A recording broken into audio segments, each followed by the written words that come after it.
បាទសួស្តីបងប្អូនទាំងគ្នាបាទ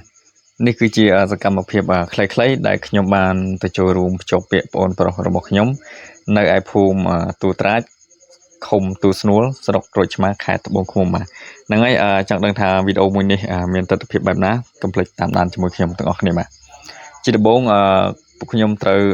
ធ្វើដំណើរពីភូមិប្រឡាយរៀកឃុំដំរីផុងស្រុកឆ្លងខេត្តកញ្ចេះដើម្បីឆ្ពោះទៅទីនោះបាទអញ្ចឹងនេះគឺជាទស្សនវិជ្ជាដែលពួកខ្ញុំនិងបងប្អូនទាំងអស់ដែលកំពុងរងចាំឡានបាទដោយសារតែយើងទៅថ្ងៃនេះគឺទៅមួយឡានតែម្ដងបាទអញ្ចឹងក៏ពិតថ្ងៃដែលភ្ជាប់ពាក្យប្អូនប្រុសរបស់ខ្ញុំនោះគឺនៅថ្ងៃទី10ខែតុលាឆ្នាំ2025ប៉ុន្តែដោយសារតែខ្ញុំទៅតែធ្វើវីដេអូមួយនេះដើម្បីចែកម្លែកទៅបងប្អូនទាំងគ្នាអញ្ចឹងបងប្អូនទាំងគ្នាបាទហ្នឹងហើយយើងធ្វើដំណើរប្រហែលជាយូរដែរបងប្អូនទាំងគ្នាបាទដោយសារតែផ្លូវអត់ដែលស្គាល់អញ្ចឹងប្រហែលជាជាប់ប្រហែលជា2ម៉ោងជាងបានទៅដល់បាទហើយនេះគឺជាទស្សនវិជ្ជាខ្លះៗដែលខ្ញុំថតនៅតាមដងផ្លូវបាទ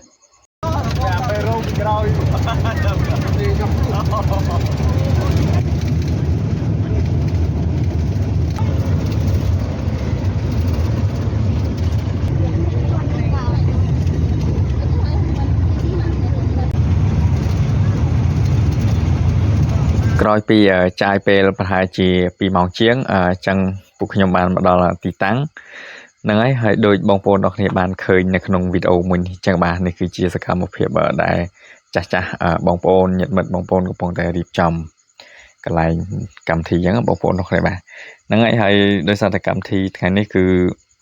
អត់មានអីធំដុំទេបងប្អូនទាំងគ្នាបាទគ្រាន់តែធ្វើបន្តិចបន្តួចដើម្បីឲ្យបងប្អូនទាំងអស់គ្នាទាំងសងខាងបានដឹងមិនលឺអញ្ចឹងបងប្អូនទាំងគ្នាបាទហ្នឹងហើយវីដេអូថ្ងៃនេះដូចជាអត់មានអីច្រើនទេគ្រាន់តែចង់ចែកម្លែកទៅបងប្អូនទាំងគ្នាខ្លីៗបាទអញ្ចឹងបងប្អូនទាំងគ្នាអាចទស្សនាលេងកម្សាន្តបានហើយវីដេអូថ្ងៃនេះគឺអត់មានអីច្រើនទេគ្រាន់តែចង់ចែកម្លែកទៅបងប្អូនទាំងគ្នាតែប៉ុណ្ណឹងហើយវីដេអូមួយនេះក៏ឈានដល់ទីបញ្ចប់ដែរបើសិនជាពេញចិត្តវីដេអូមួយនេះកុំភ្លេចចុច like អ្នកមួយបាទអរគុណសម្រាប់ការតាមដានទស្សនាតាំងពីដើមរហូតដល់ចប់បាទបាយបាយកូនចៅនៅតែជាប់វាក្នុងថ្ងៃនេះឲ្យខ្ញុំវាតាមតែតើនឹងការវាញ៉ាញ់